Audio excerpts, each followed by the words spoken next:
بسم اللہ الرحمن الرحیم۔ السلام علیکم محترم ناظرین۔ جب حالات بدلنے پر آئیں تو دیر نہیں لگتی۔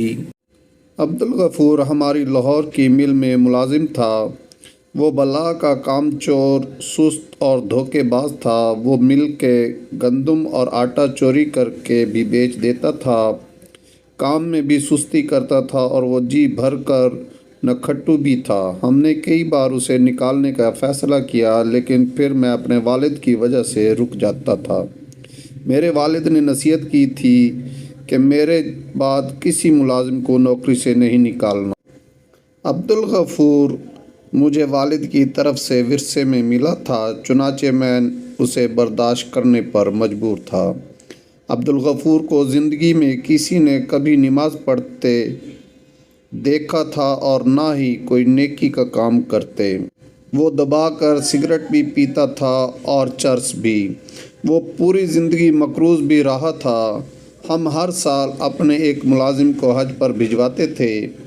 ہم اس ملازم کے تعین کے لیے قرآن اندازی کرتے تھے۔ ہم نے ایک سال قرآن اندازی کی، عبدالغفور کا نام نکل آیا۔ ہم نے اسے حج کی پیشکش کی، لیکن اس نے انکار کر دیا۔ لوگوں نے اسے بہت سمجھایا، لیکن وہ نہیں مانا۔ چنانچہ ہم نے دوسرے ملازم کو بھجوا دیا۔ اگلے سال پھر اس کا نام نکل آیا۔ عبدالغفور نے اس سال بھی انکار کر دیا۔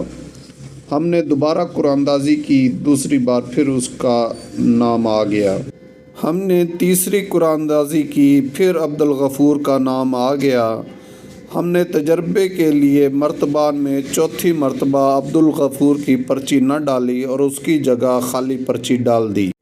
چوتھی مرتبہ پرچی نکالی تو وہ خالی نکلی، گویا اللہ تعالیٰ ہر صورت عبدالغفور کو حج کرانا چاہتا تھا، لیکن وہ نہیں مان رہا تھا۔ ہم نے اس پر بہت زور دیا، مگر اس کا کہنا تھا مجھے تو نماز بھی نہیں آتی، میں حج کر کے کیا کروں گا۔ میں نے آخر میں اس کے ساتھ سودا کیا۔ میں نے اسے کہا تم حج پر چلے جاؤ، میں تمہیں پورے سال کی تنخواہیں اضافی دے دیتا ہوں۔ وہ لالچ میں آ گیا۔ میں نے مولوی صاحب کا بندوبست کیا۔ مولوی صاحب نے اسے نماز اور حج کا طریقہ سکھایا اور دعائیں اور آیتیں یاد کرائیں، اور ہم نے اسے حج پر روانہ کر دیا۔ عبدالغفور حج پر گیا، حج کیا، طواف الوداع کیا، عشاء کی آخری نماز پڑھی، سجدے میں گیا اور سجدے ہی میں انتقال کر گیا۔ وہ مرنے کے بعد دیر تک سجدے میں پڑا رہا۔ ساتھیوں میں سے کسی نے بلایا تو پتہ چلا عبدالغفور انتقال کر چکا ہے۔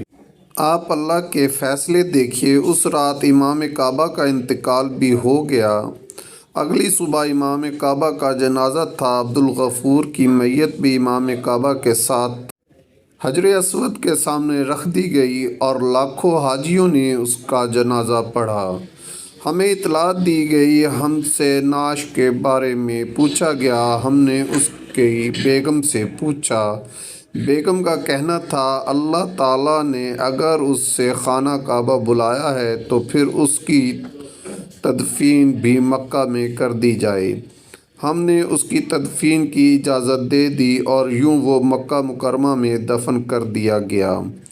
میں اس کے نصیب پر حیران رہ گیا۔ میں اس کی بیگم کے پاس گیا اور اس سے عبدالغفور کی خوش بختی کی وجہ پوچھی۔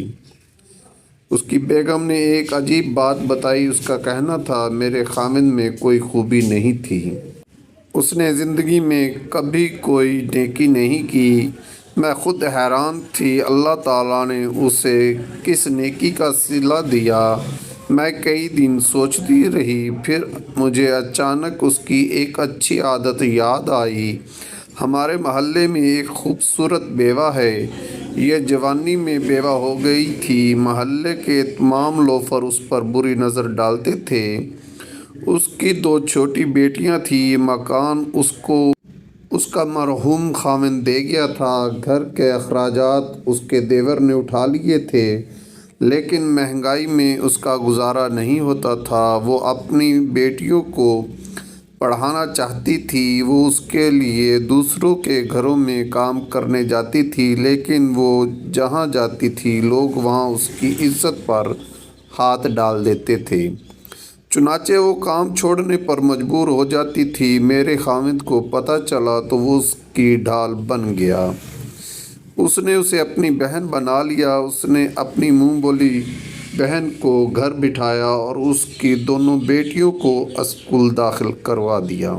وہ لوگوں سے قرض لے کر آپ کی فیکٹری سے چوری کر کے ان بچیوں کو تعلیم دلاتا تھا۔ وہ ہفتے 10 دن بعد اپنی منہ بولی بہن کے گھر راشن بھی دے کر آتا تھا، لیکن اس نے راشن دیتے وقت یا بچیوں کی یونیفارم، کتابیں اور فیس دیتے وقت کبھی اس کے گھر کی دہلیز پار نہیں کی تھی۔ وہ یہ تمام چیزیں ایک بڑی سی ٹوکری میں رکھتا تھا۔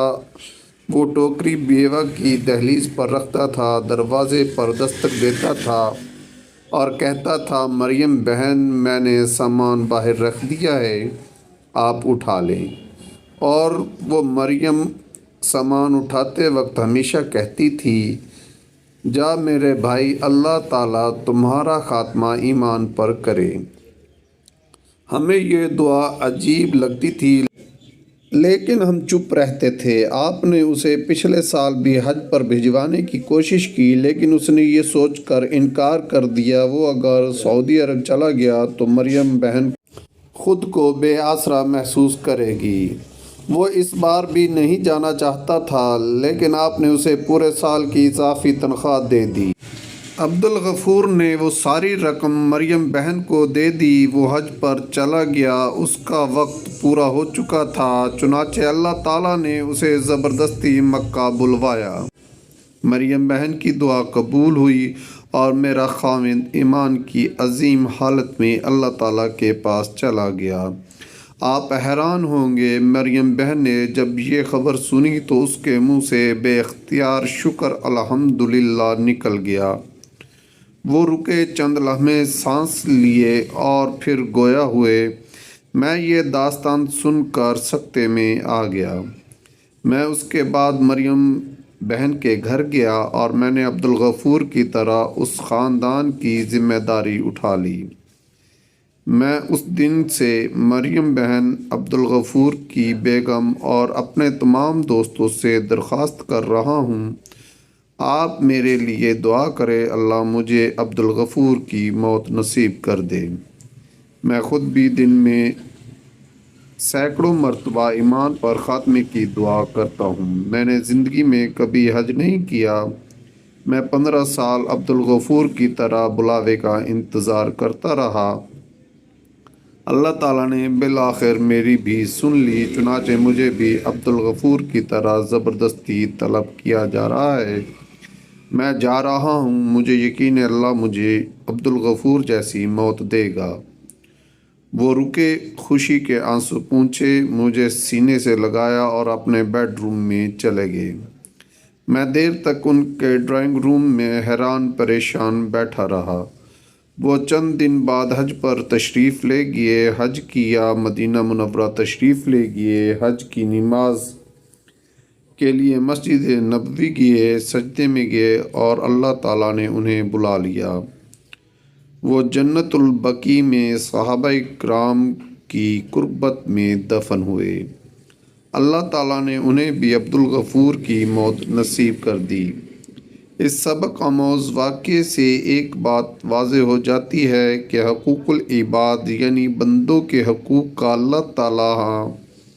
اللہ تعالیٰ کے ہاں کتنی قدر و منزلت ہے کہ ایک ایسے مسلمان جو صرف نام کا مسلمان تھا، صرف خدمت خلق کے ایک عمل کو اللہ تعالیٰ کی رضا کے لیے کر رہا تھا، اللہ تعالیٰ نے اس کو زمین سے اٹھا کر آسمان کی بلندیاں عطا کی، کہاں سے کہاں پہنچا دیا کہ ہر مسلمان رشک کرے گا کہ کاش ہماری قسمت اور بھاگ بھی ایسے ہی جاگ اٹھے۔ تو ہمیں بھی چاہیے کہ کسی بھی مسلمان بندے کو اعمال کے ترازو میں نہ تولیں اور اپنے اعمال پہ بھی نہیں اڑنا چاہیے کہ میں تو نمازی ہوں، روزہ دار ہوں، نہیں، تمام اعمال کا دار و مدار نیت پر ہے۔